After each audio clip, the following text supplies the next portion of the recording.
Seven शरीफ में ज़ेरे ज़मीन मीठा पानी निकालने का मंसूबा 2 साल गुजरने के बावजूद भी मुकम्मल ना हो सका।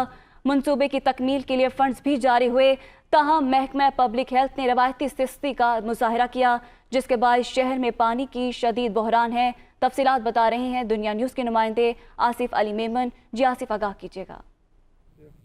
इस वक्त मैं सेवन के लाल बाग के मकाम पर मौजूद हूँ। सेवन शहर में पीने के पानी की किल्लत को नज़र में रखते हुए वज़ीर आला सिंध सैयद मुराद अली शाह की जानिब से सेवन के अवाम को एक खुसूसी तौर पर मंसूबा दिया गया, जिसमें ज़ेरे ज़मीन से पानी निकाल कर उसको मीठा करके सेवन शहर में सप्लाई किया जाना था। ताहम 2 साल गुजरने के बावजूद भी ये मंसूबा मुकम्मल नहीं हो सका। सिंध हुकूमत की जानिब से महकमा पब्लिक हेल्थ इंजीनियरिंग को करोड़ों रुपए के फंड्स भी जारी किए जा चुके हैं, मगर इस मंसूबे का जो तामीराती काम है वो इस वक्त मुकम्मल नहीं हो सका, जिसके बायस सेवन शहर में पीने के पानी का बहरान बरकरार है। सेवन शहर के मुख्तलिफ महलों, केयर कॉलोनी, शाही बाजार, दरगाह रोड समेत कई इलाके ऐसे हैं जहाँ पर इस वक्त भी पीने के पानी का बहरान बरकरार है। सेवन के शहरियों ने वज़ीर आला सिंध सैयद मुराद अली शाह से मुतालबा किया है कि महकमा पब्लिक हेल्थ इंजीनियरिंग की गफलत का नोटिस लेते हुए इस मंसूबे की मुकम्मल तामीर के लिए अहकाम जारी करें, ताकि सेवन शहर में पीने का पानी का बहरान जो है वो ख़त्म हो सके। जी।